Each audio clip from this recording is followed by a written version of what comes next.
कि आज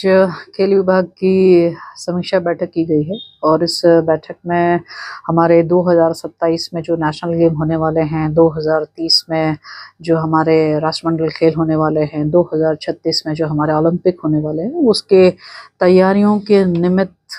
किस प्रकार से विभाग अपने स्पोर्ट्स पर्सन को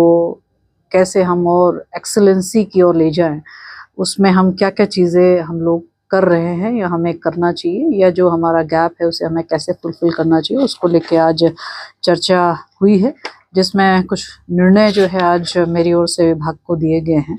जिसमें हमने ये अपेक्षा करी है कि हम लोग वन डिस्ट्रिक्ट वन स्पोर्ट्स के कॉन्सेप्ट पे काम करें, जिसे हमारे यशस्वी प्रधानमंत्री जी भी लगातार कहते हैं। तो वन डिस्ट्रिक्ट वन स्पोर्ट्स में हमारे 13 जनपदों में 13 स्पोर्ट्स जहां जो बहुत अधिक प्रचलन में है और जो आईओए का भी जो हिस्सा हो, तो हम लोग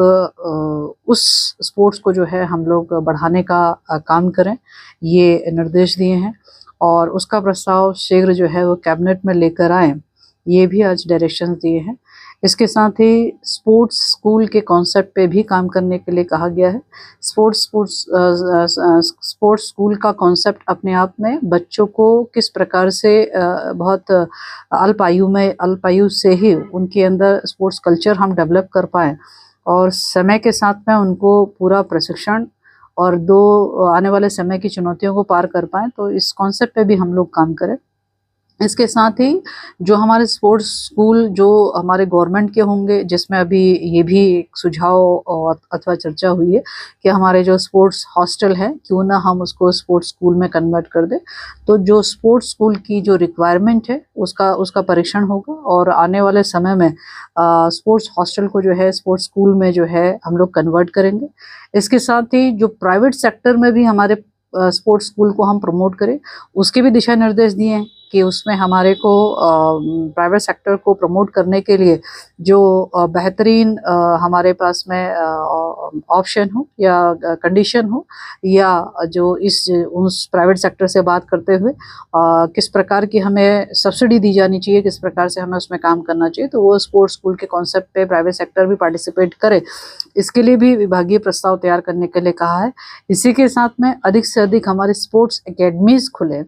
जो स्पोर्ट्स एकेडमी प्राइवेट सेक्टर में खुलना है, पहाड़ और मैदान के लिए भी जो है बजटरी हमारे को किस तरीके से हम उनकी एकेडमीज को खोलने में हेल्पफुल हो सकते हैं, चाहे वो सब्सिडी पार्ट से हो, चाहे वो अन्य पार्ट से हो, उसको भी परीक्षण करें, ताकि भविष्य में हमारे बच्चों को जो यदि अल्मोड़ा का हो या चमोली का हो या चंपावत का हो या वो रुद्रप्रयाग का हो, तो वहीं मौके पर ही उसको ऐसे एकेडमीज मिल जाए, ताकि बच्चों को दूर कहीं मुख्यालय में ना आना पड़े अथवा बच्चों को जो है आउट ऑफ अपने स्टेट ना जाना पड़े। इसके साथ ही कॉन्सेप्ट और स्पोर्ट्स नर्सरी का भी आज डायरेक्शंस दिए हैं कि हम स्पोर्ट्स नर्सरी, चूंकि हम लोग ऑलरेडी उद्दीमान और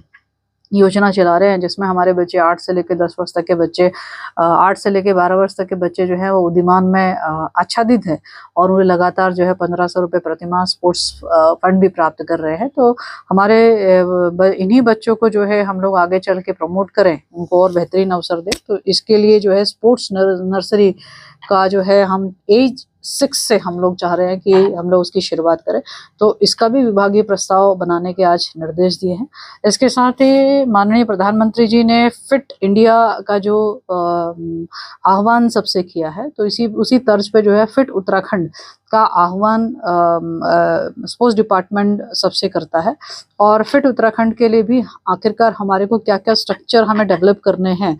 या फिटनेस के लिए, चाहे वो हमारे अग्निवीर की तैयारी के लिए, चाहे हमारे खुद की हेल्थ के इशू के लिए, तो हमें वो उस कॉन्सेप्ट में भी हमें काम करना होगा और उसका भी वो प्रस्ताव तैयार करें, ताकि जो है मौके पर ही फिट उत्तराखंड के जो इक्विपमेंट्स हमको रिक्वायर्ड है बच्चों के लिए, तो वो हम दे पाए, अथवा हमारे सीनियर्स के लिए वो हम दे पाए, उसके भी आज दिशा निर्देश दिए हैं। और मैं समझती हूँ कि यदि हम fit Uttarakhand, sports school, sports nursery या हमारे वन डिस्ट्रिक्ट वन स्पोर्ट्स के कॉन्सेप्ट पे यदि हम सफल होते हैं, तो मैं यही मानती हूँ कि आने वाले समय में, चाहे वो 2027 हो, 2030 हो, 2036 हो, हमारे यही बच्चे आगे चल के जो है प्रदेश का नेतृत्व करते हुए प्रदेश का नाम जो है वो मेडल लेके जो है नाम रोशन करने का काम करेंगे।